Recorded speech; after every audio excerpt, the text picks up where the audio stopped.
Poem is called Imperfect Picture, something I wrote a little while ago, one of my newest poems, memorized. Hope y'all like it. If you like it, join the club.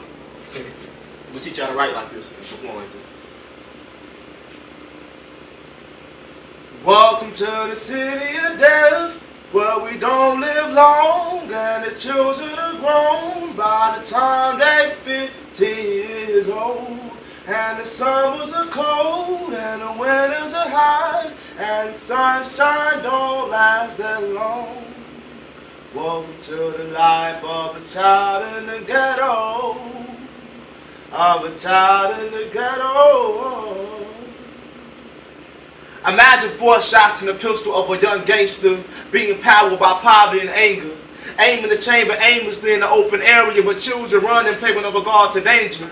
After all, they were just hanging until cold steel penetrated the youthful bodies of 3 black boys. Imagine a week later the 15-year-old shooter shooting himself in the head. Neighbor taking out her garbage and found him dead in the alleyway with his blood stains still lays beside the dumpster. I guess he felt life was best unlived. I saw the reaper keeping close watch, watching the time on his watch for the time to take the soul of a son of a single mother. I saw all the mothers crying, screaming, jumping over the church pews while the pastor preached from the pulpit. Friends and cousins wearing t-shirts that read "Gone but not forgotten," knowing they'll forget them as soon as time has gone by. Only people left hurting is these mothers crying and dying for a chance to see their children alive one last time. Is it ironic that death stay close to young lives like pimps to hoes, crack fiends to dope, to rope, to dope, slave mouths to rope, ready to choke the life out of black beauty. These streets keep swallowing bastard seeds like studs through semen. The streets keep calling, and sons turn ghetto soldiers keep falling into the trap houses, the trap of adolescents with promises of respect and imaginary stripes of honor and a little bit of money to keep their mothers home with children from going hungry.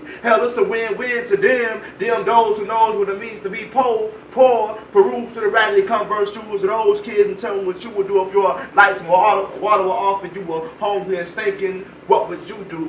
One of my students came to school last week and slept an entire day. I said, why you won't come to class if you go sleep your life away? He said it's more peaceful in a classroom full of kids cursing than it is at home. And I just stood there with no response to his pain. He woke up and said, Mr. James, what would you do?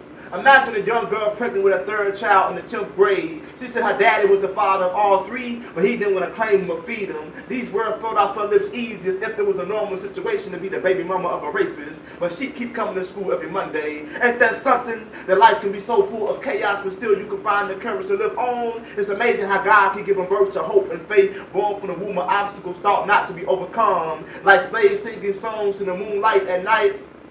Follow the drinking God. Negro spirituals telling us to hold on. We're almost there. We can make it if we move by faith, but not by faith alone. These children at the bottom of the barrel are our mission at hand. Grab their hands instead of saying that we can't save them all. We can't save them all so many times until we convince our own selves that we can't save them all. If we can't, then who will? Nobody. Because we are the expected heroes. We are on the front line, the expected heroes of the adolescents, and they're waiting for us to save them. This picture is painted for viewing, so view it on this campus created by young restless children dying daily for the opportunity to live, to be more than crackheads, prisoners, drug dealers, and dead.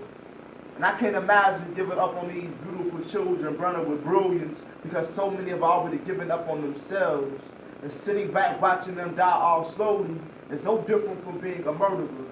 So ask yourself, are you a part of the solution or the continuance of this 21st century genocide?